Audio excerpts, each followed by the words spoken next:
This is CBC Nova Scotia News. Starting over again, Bridgewater fire survivors mourn a life lost and try to rebuild their lives. Demolition backlash. A torn down Halifax apartment sparks calls for more tenant protections. And Matchmaker, a new online registry, helps owners rehome the unwanted roosters. Chance for showers and drizzle ending and then looking pretty nice for Thursday afternoon. Your full forecast is coming up. Good evening. It's been 2 weeks since a massive fire took the life of a young woman in the town of Bridgewater. The fire consumed the building she lived in and spread next door.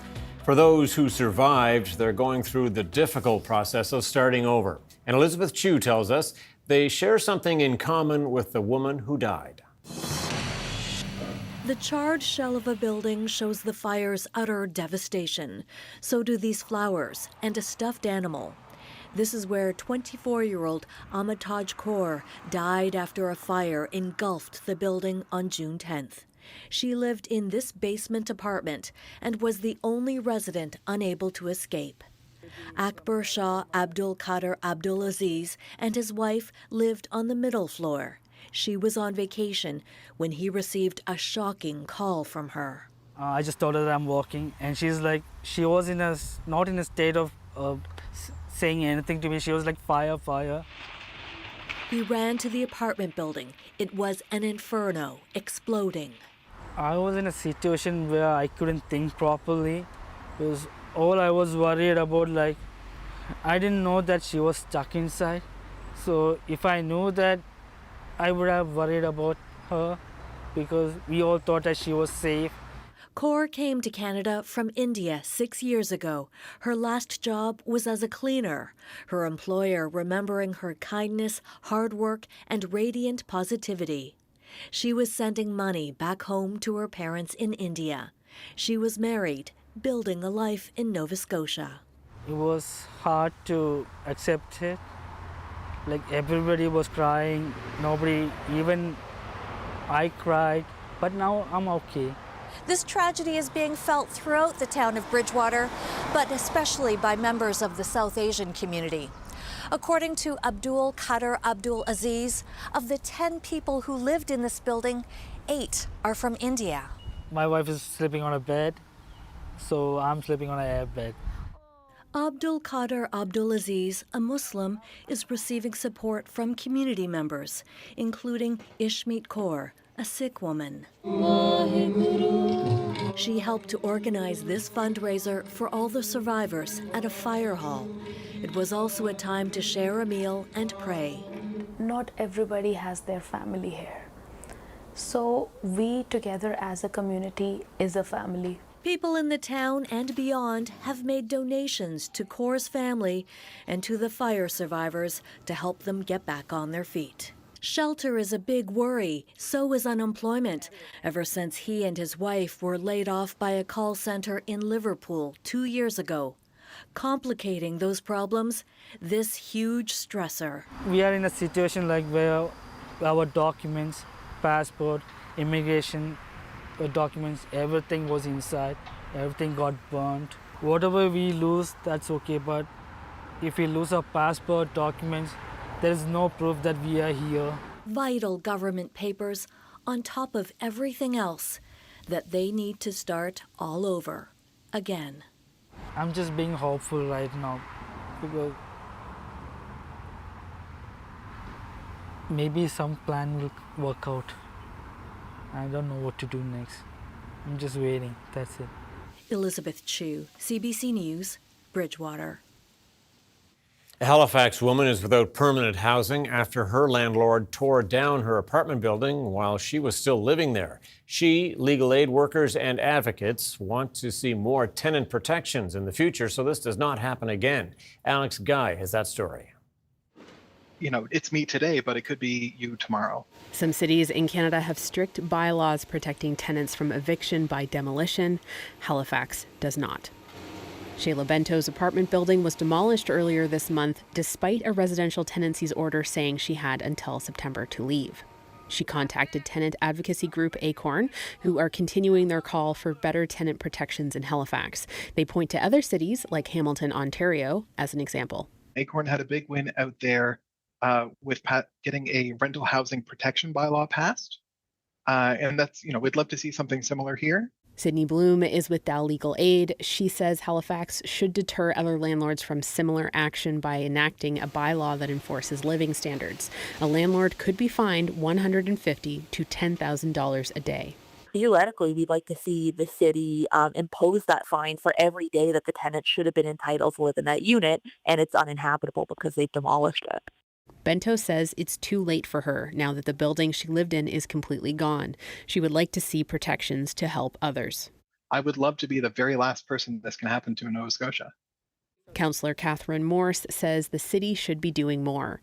HRM staff confirmed that 2 site inspections took place while the demolition was happening. The permit remains in place. Alex Guy, CBC News, Halifax. The province's newest and smallest riding elected its first MLA last night. Progressive Conservative Claude Bourgeois will represent Cheticamp, Marguerite, Pleasant Bay in the Nova Scotia legislature. The race was neck and neck, with Bourgeois trailing just behind the Liberal candidate right up until the last poll. But write-in votes and e-ballots gave the trailing PC candidate a 235-vote lead, securing a seat in the legislature. Constituents say they hope Bourgeois will give their small riding a louder voice. If you want change, you have to do something about it, or, let your comments be known. And I think someone good will be listening. We realize that our small constituency here is not going to be able to do wonders because we're so small. But I mean, Claude will be at the table with the rest and hopefully, get something done. There are just shy of 4,000 registered voters in the riding. About 2,700 cast a ballot. That's a voter turnout of about 69%.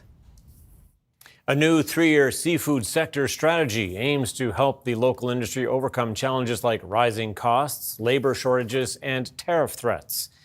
Introduced today at Sea Star Seafoods in Clark's Harbour, the roadmap focuses on driving innovation, expanding markets, and increasing local economic benefits. Key initiatives include launching a $1.5 million innovation hub and securing $4 million for market diversification. Seafood is Nova Scotia's top export, with $2.2 billion worth of product last year. The federal government announced $80 million for enhancements at Marine Atlantic. Today's announcement is for the operation in Cape Breton. The money will be used to modernize the loading and unloading of ferries. That includes dock extensions, upgrades to moorings, and improvements to the electrical shore power. The government says customers will see increased reliability, more efficient boarding, and reduced delays.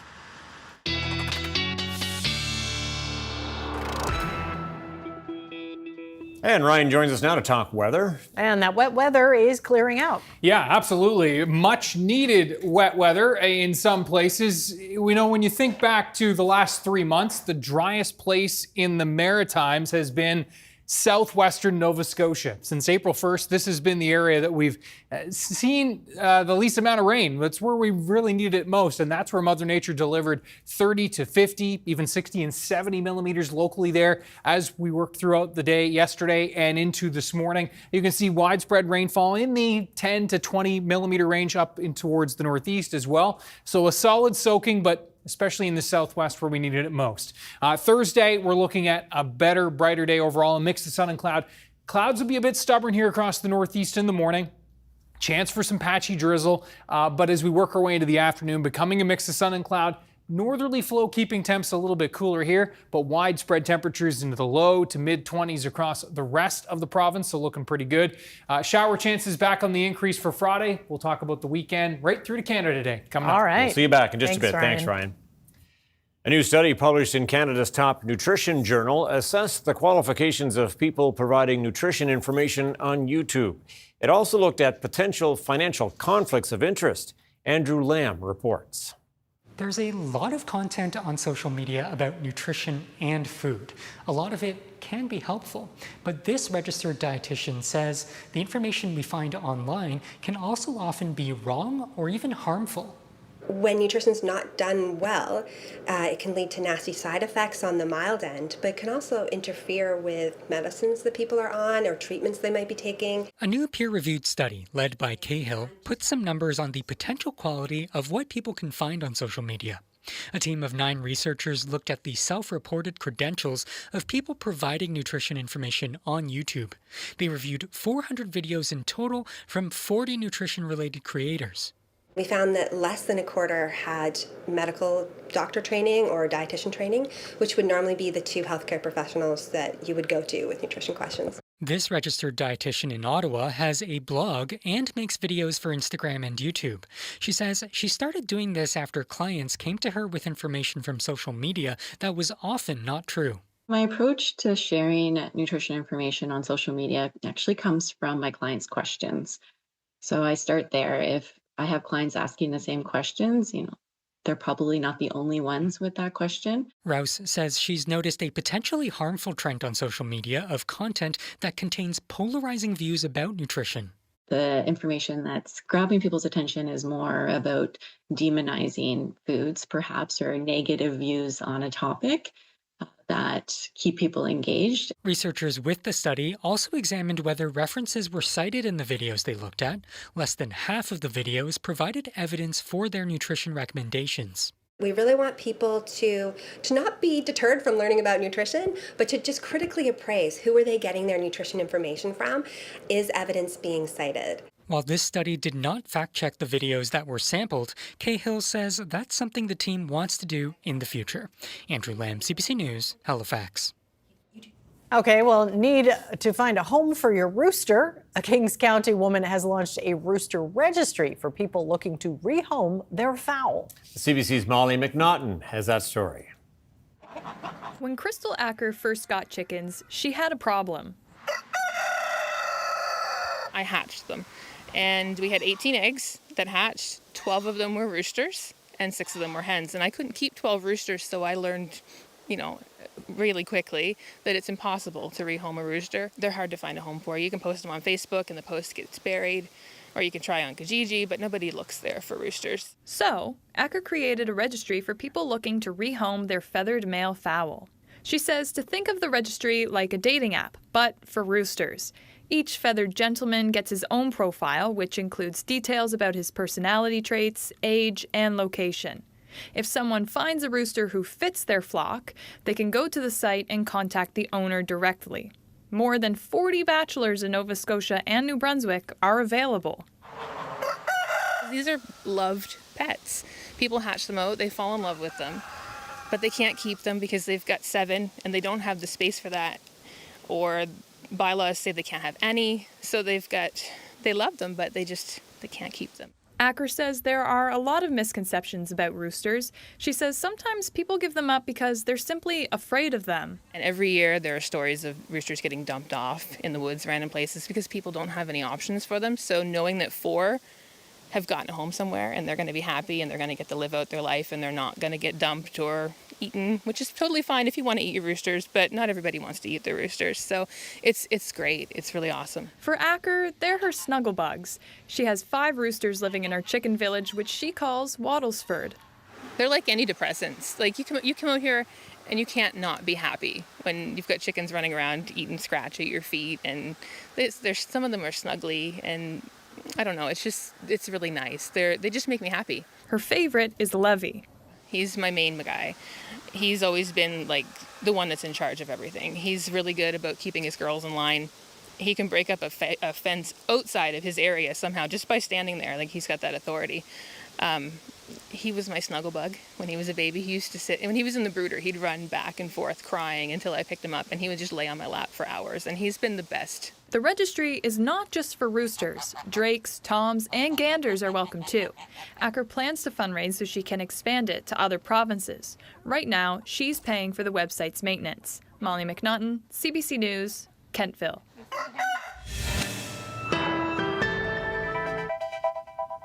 And the skies have cleared. Ryan's up next with the full weather forecast. Do stay with us.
All right, things started out a little damp this morning, no doubt about it, but then the sun showed up and pretty nice day. Yeah, and the clearing continues, right? The clearing continues into Thursday. Again, a little sluggish to start the day in the northeast. Cape Breton, the Northumberland shore, the clouds are going to be capped a little bit of morning drizzle, but we'll get there. And overall, pretty nice day indeed.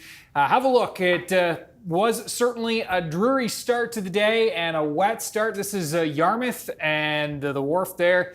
And yeah, you can see the fog was in and out this morning. It was pretty damp. I know my boys got soaked going to the bus this morning.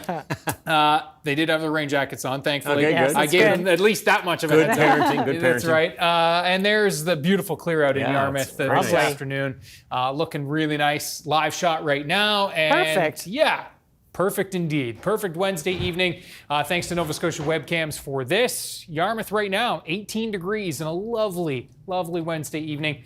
24 Western Head, 20 degrees in Halifax. It's 19 in Sydney, 13 in Cheticamp with a bit of an onshore wind there. And yes, the clear out will continue for you folks in Cape Breton over the next few hours. We are looking at those current winds. Right now, sustained in the 15 to 20 range. They will continue to wind down.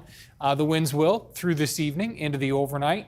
The last of that rain clearing away from Cape Breton on the radar there. You can see the clouds, though, in the last few frames, still just a little on the sluggish side, but we'll continue to see the clear out through this evening. Some active weather through New Brunswick at last check with some showers and thunderstorms there. Some of that activity could clip in across northern Nova Scotia over the next couple of hours. We'll talk about that with your hour by hour in just a second. High pressure will slide in for Thursday. This is the system we're watching for Friday as this active pattern does continue in over the next few days as we just remain unsettled. Have a look at temperatures across Canada.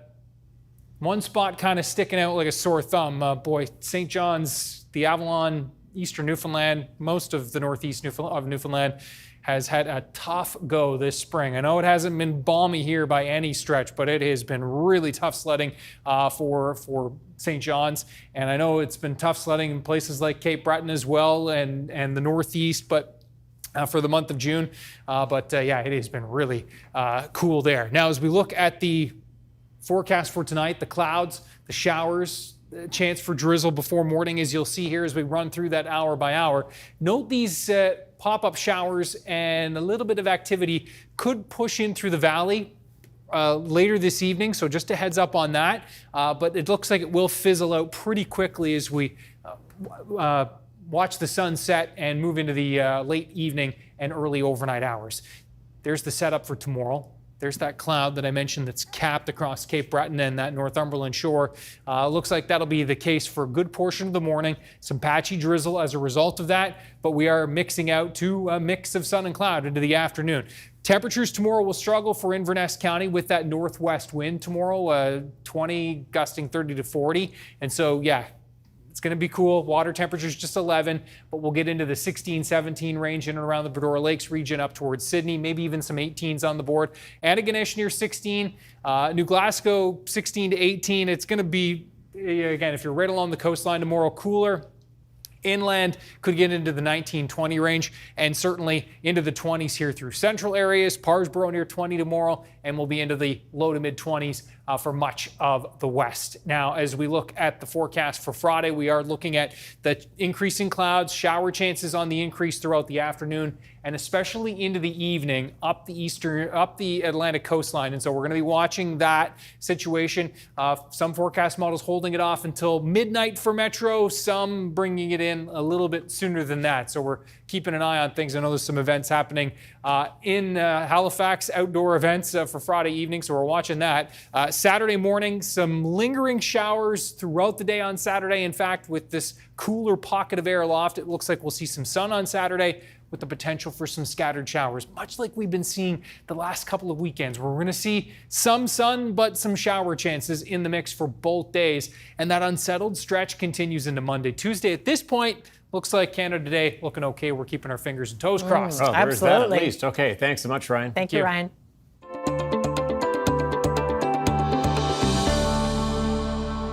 The Atlantic Veterinary College is trying to deal with a serious shortage of vets. There are thousands of vacancies across the country. The CBC's Wayne Thibodeau explains what the Maritime College is doing to help. The Atlantic Veterinary College is adding 25 additional seats to deal with a serious shortage of vets. Canada needs more than 4,000 veterinarians across the country right now. The shortages are particularly acute in rural areas.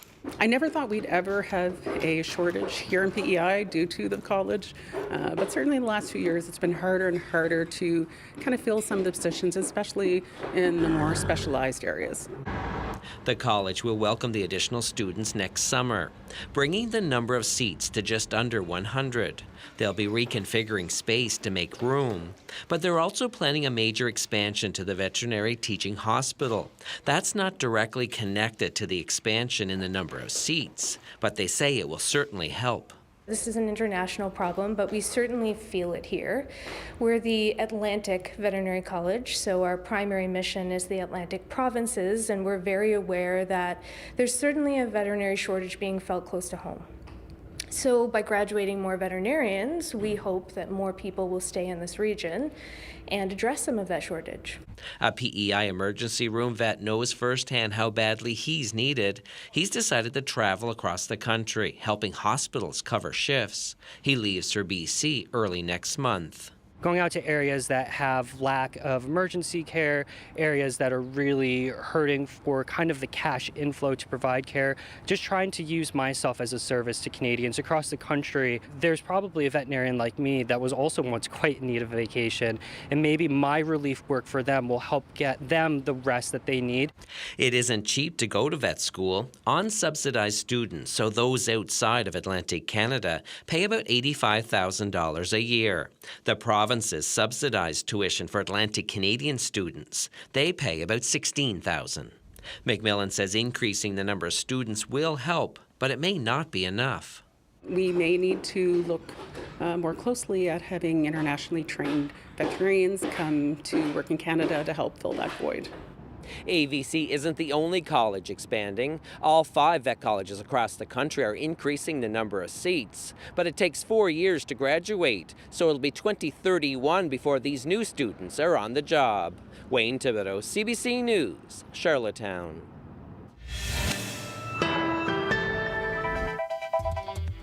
Coming up, from airfare to concert tickets, one expert says dynamic pricing is here to stay, but more transparency is needed to protect consumers.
Dynamic pricing is becoming more common in industries like the airlines, where base fares fluctuate in real time based on factors like projected and current demand. It can leave customers seeing prices suddenly spike or fall, or it's all based on an algorithm. Ed McHugh is a longtime business educator here in Halifax. Sir, good to have you with us. How do you feel about this kind of pricing?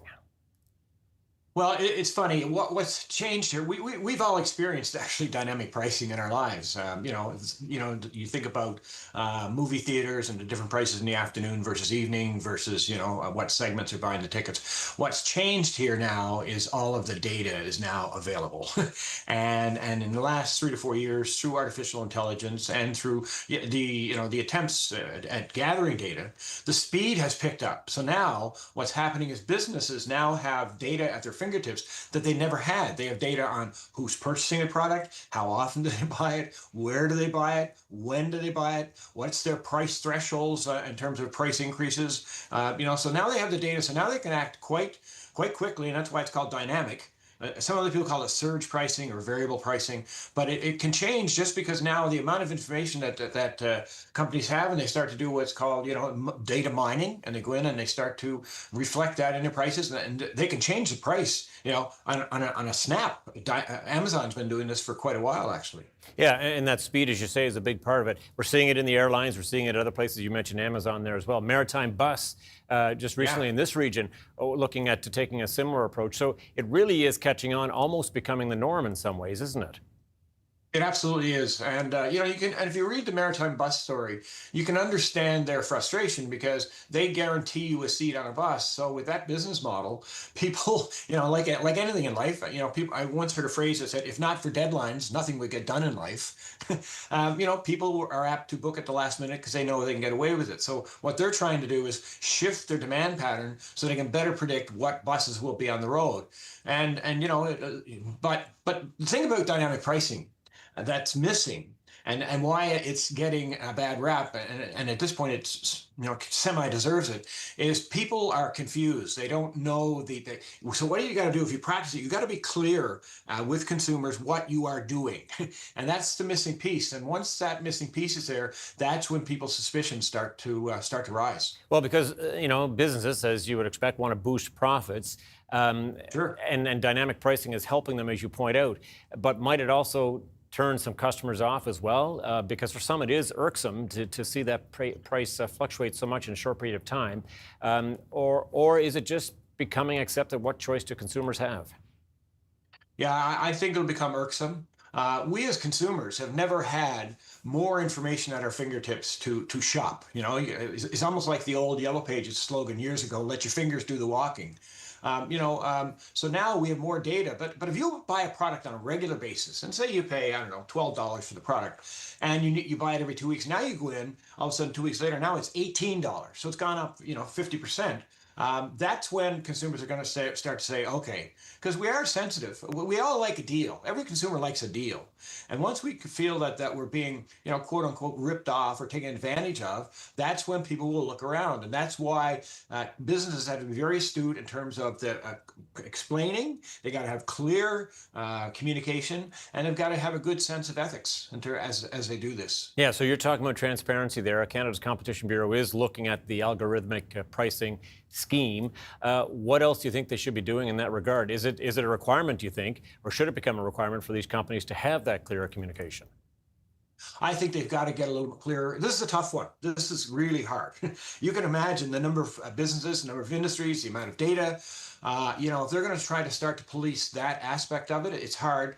And there are laws already, in terms of use of consumers' private data, personal data. There are rules around that. So this dynamic pricing is actually skirting all around those regulations currently. But again, like I said, you got to have good ethics and good, clear communication. And people have to trust. Without trust in anything in life, any relationship, whether it's a personal relationship or a consumer relationship, if you don't have trust, you don't have anything. Dynamic pricing, you think it's here to stay?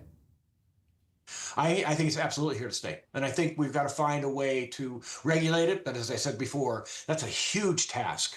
So, so the good thing about it is it's adjustable. It can go up or down, but it'll rarely go down. It will start to look at consumer behavior and predict. It'll maximize more profits for business. There's no doubt about that. but it could lead to some things like inventory mismanagement, and sometimes bad consumer experiences, which in this wired world of ours today, you don't want too many bad consumer experiences because, as you know, good news travels slowly, bad news travels like a rocket. This is true for sure. Ed McHugh, really appreciate your time today on this. Thank you so much. My absolute pleasure. Thank you very much.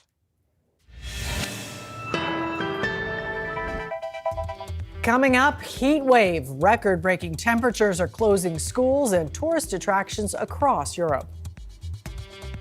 And StubHub cancels thousands of World Cup tickets hours before game time, leaving fans furious and heartbroken.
Welcome back. Europe continues to swelter under a brutal heat dome. It's already being blamed for the deaths of more than 50 people across the continent. Both Paris and London have just recorded their hottest temperature ever in June, forcing the closure of schools, businesses, and tourist attractions. Anna Cunningham reports. People back home in Canada might not describe as extreme, but when it hits 35 degrees here in central London with a feel of 40, it really can be brutal. And that is why this red weather heat warning is in place. It comes with that concern that there is a danger to life. We've been hearing from train companies who are saying, please don't travel unless you absolutely have to. They are saying that this extreme heat can possibly even buckle the rail lines. Across England and Wales, we have seen about 1,000 schools being closed today and others deciding that they would shut at midday. It's horrible this heat.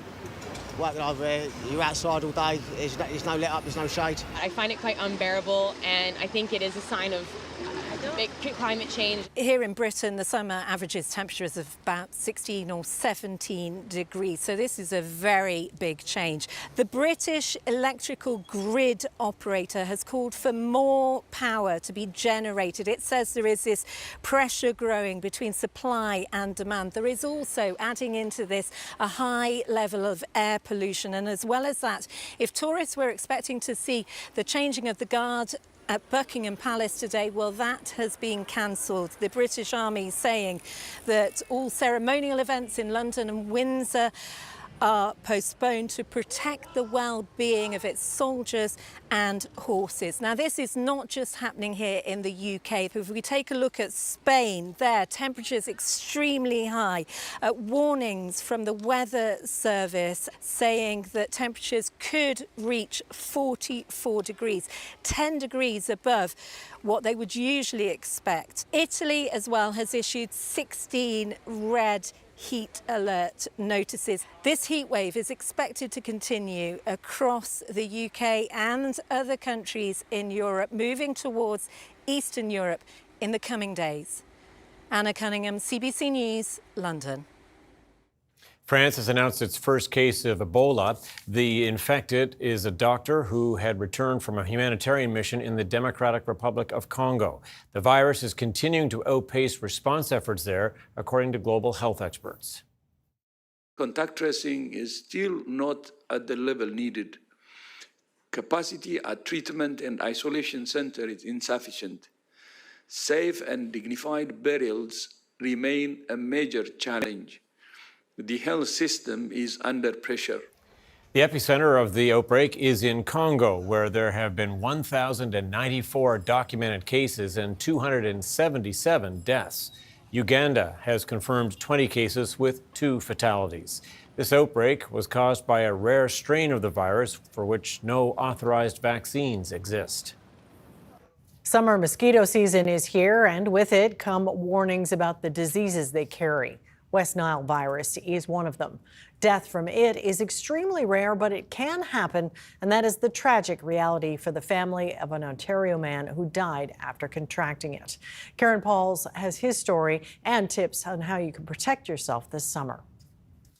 Brent Sehan loved nature, strolling through Toronto's High Park and taking photos. He just retired after nearly 4 decades when a rare infection took hold. He celebrated with all his friends outdoors, going to patios, taking walks with them in High Park, and doing all these outdoor things, and that's the thing that got him in the end. Last July, Toronto public health officials confirmed the first mosquitoes of the season to test positive for West Nile virus. Within weeks, Sehan felt sick with what he thought was just a summer flu, but it rapidly escalated.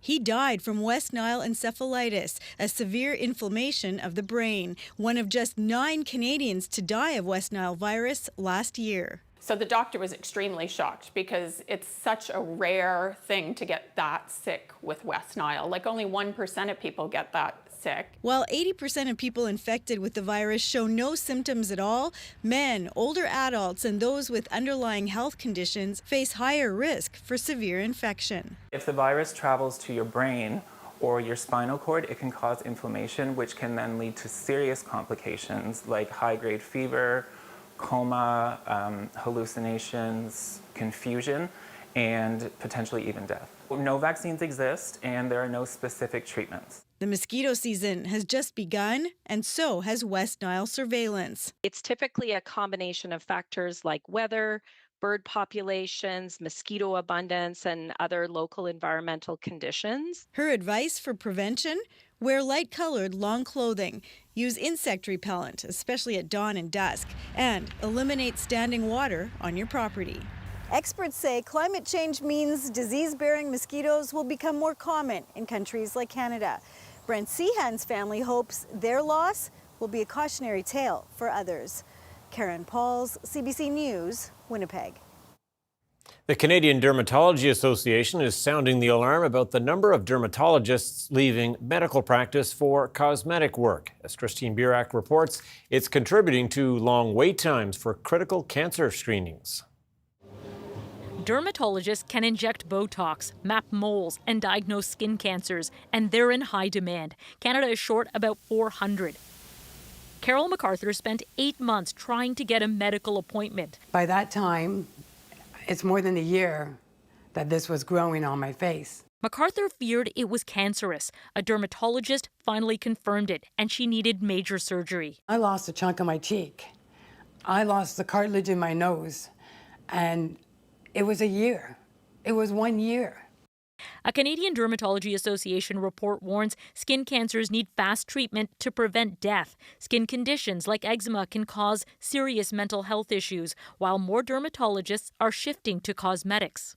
What if I wanted Botox? We called multiple dermatology clinics and quickly booked a cosmetic appointment. I can see the dermatologist as early as tomorrow? That's right. Should I book you in? For Botox. So there is this exodus from public medicine into private medicine that's more lucrative for some doctors. The head of the Dermatology Association says outdated fees a doctor can bill a province for are squeezing medical practices. But he also argues taxpayers shouldn't be funding residency spots for just anyone. I do call into question people that get their medical training subsidized by the public system and then end up just doing cosmetic dermatology for a private system for their entire career. A lot of times they just want somebody to look at them. Behind Dr. Andrew Simone sits a makeshift waiting room. Every Saturday, his dermatology clinic opens at 4 a.m. No referral needed. He saw a Winnipegger who couldn't get a timely appointment even after his family doctor warned his moles might be cancerous. You have to understand the anxiety when a doctor says, I think this is serious cancer. I don't think any human would want to wait 4 months. I really feel like they're throwing me away, and I don't matter. When medical appointments take months, but Botox takes days, some doctors warn profit-driven clinics are undermining public health care for Canadians. Christine Burak, CBC News, Toronto. The experience of ordering at a drive-thru is going through a major transformation. More and more U.S. customers are finding themselves chatting with an AI bot instead of a human at fast food locations. Nisha Patel got behind the wheel in Detroit to check it out in person. Across the U.S., fast food chains are turning to artificial intelligence to run their drive-thrus, and Canada may not be far behind. What soft drink would you like? American burger chain White Castle calls their AI chatbot Julia. The AI listens to the customer and responds to questions. Inside, the order pops up and staff prepares the food. And if there's a problem, a real person takes over. I thought it was going to be hard to work with, but actually kind of makes everything easier. The technology isn't perfect yet. It's about 90% accurate, but it uses generative AI, which means it's always learning and should improve over time. For customers, the system takes some getting used to. If you do something out of the ordinary, it doesn't recognize it. It was pretty interesting. I mean, it was no hassle, able to get what I want. Introducing Dynamic Drive-Thru by SoundHound AI. California-based SoundHound develops custom voice AI chatbots, like White Castle's Julia. We come in with better accuracy, more timely greeting and acceptance to really help the whole operation run smoother.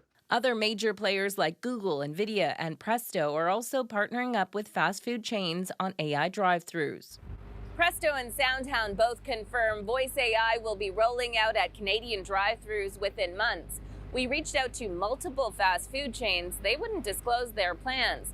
But some labor organizers are concerned about the fallout for workers. These are like stepping stone jobs for a lot of people. Some people make their career in it, but it's a way into the market. That means there has to be a discussion with workers, with unions about how we design this, how it gets implemented.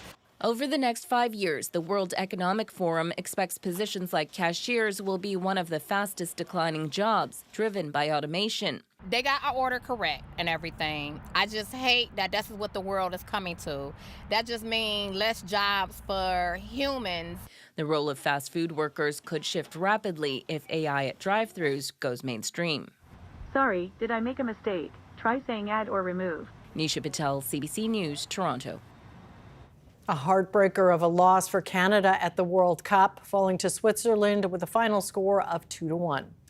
After remaining scoreless in the first half, a fast goal by Promise David energized both team and fans for the second, but it wasn't enough to close the gap. That said, Canada is moving on to the knockout stage for the first time in history. Their next match is scheduled for Sunday in Los Angeles. StubHub, the online ticket resale site, is facing thousands of complaints from angry fans demanding refunds. A CBC News investigation has found the company has canceled mass numbers of tickets to World Cup matches across North America, often just hours before the game begins. Dave Seglins has the story. It was to be a dream event for Christmas. Tickets to watch Canada versus Qatar on home soil in Vancouver. Good enough to pay StubHub $11,000 for a pair of prime seats. I made the decision to go through StubHub because there was numerous articles about fraud websites pretending to be scamming tickets. But StubHub never delivered the tickets. He frantically contacted them weeks, days, hours before the game. We stayed up till 4 a.m. trying to get this problem solved. But like for thousands of other fans across North America, StubHub at the last minute canceled the tickets. No explanation, no replacements. We're talking about StubHub FIFA World Cup ticket fiascos. This industry podcast host has collected legions of similar stories. So we're witnessing at massive scale one of the biggest collapses in the history of ticketing. StubHub blames FIFA and its app, which is required to enter stadiums, while FIFA has told fans not to purchase from third parties and referred all questions back to StubHub. This music industry manager says StubHub is renowned for not delivering. People are selling tickets that they don't actually have. Like recent concert tours, Oasis and Olivia Rodrigo, where speculators offered ghost tickets for sale, and when it came to the day, resale websites failed to deliver. We need to ban speculative ticketing for one. Selling something that you don't have should absolutely be illegal. In Vancouver, Mark Gallagher is still fighting StubHub for his $11,000 refund, but he says he's speaking out, hoping to do more than just recoup his money. It's so wrong because emotional stress and anxiety they put you through is unmeasurable. StubHub says it's investigating and will honor its money-back guarantee. Dave Seglin, CBC News, Toronto. Canada's main stock index lost nearly 200 points on Wednesday, weighed down by losses in the basic materials and energy sectors, while U.S. markets made gains. Here's a look at the numbers as we head to break.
This is Nova Scotia.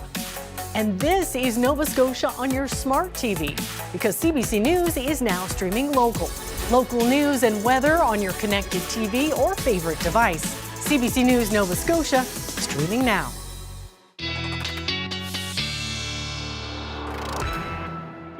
All right, it's picture time on the show now, that part of the show where we take you someplace interesting in the province. We go everywhere in the province. Where to tonight? Yeah, tonight we're heading up to the North Shore, and a beautiful shot here, as they always are. We're going to zoom in the Tatamagouche area, and this one from Bridgewater Harbor. And look at this. Oh, very nice. Very artsy. Yeah, Yes. isn't it? Nice. Kind of U2-like almost, isn't it? Yeah, just nice. a little bit. Close. Derek and Byrne, thank you so much for sharing this. Ryan's Picks at cbc.ca. Lovely shot there. Now, for Bridgewater Harbor and Tatamagouche and that whole North Shore, as well as the Valley, Colchester, Cumberland, that activity that's working out of New Brunswick this evening could stretch into the Valley and, yes, across those northern areas through the next few hours. That will really diminish once the sun sets. 10, 11 o'clock this evening, we'll likely be done with it. For tomorrow, we're looking at the clouds to be a bit stubborn in the northeast with a bit of drizzle in the morning possible, and then we'll mix out to a mix of sun and cloud, and it is looking like a pretty nice day overall. Note those temperatures in the northeast are going to be, yes, a little bit cooler with those onshore northwest winds. We'll see warmer, drier conditions as you march your way towards the south and west. Looking pretty nice. I think the hot spot tomorrow, Bridgewater, back into Kedzie, going to be in the 25 to 26 range. This is the system we're watching for Friday. Increasing the clouds, shower chances on the increase for Friday afternoon and especially into Friday evening. Not a slam dunk, but it looks like we'll run the risk for some showers certainly across the board Friday evening. And then as we move our way into Saturday, note a little quiet to start the day, and then everything kind of gets a little bit green into the afternoon. That is that active, unsettled pattern with developing scattered showers into the afternoon on Saturday. That risk will extend into Sunday and Monday, maybe mid to late next week, kicking this pattern to the curb. A few raindrops on the board there. Okay, thanks, Ryan. Well, have a look at this viral sensation from the World Cup. Known as Lumumba Veyo, he poses as a statue of Congo independence leader Patrice Lumumba at the games, rather. He does it for the entire game and considered a good luck charm by fans. He finally made it to DRC's match last night against Colombia. Congo lost 1-0, but the team remains in the chase for the knockout rounds. Very statue-like. Yes. Exactly. That's it for us tonight. Thanks for watching. We'll see you next time. Good night. Good night.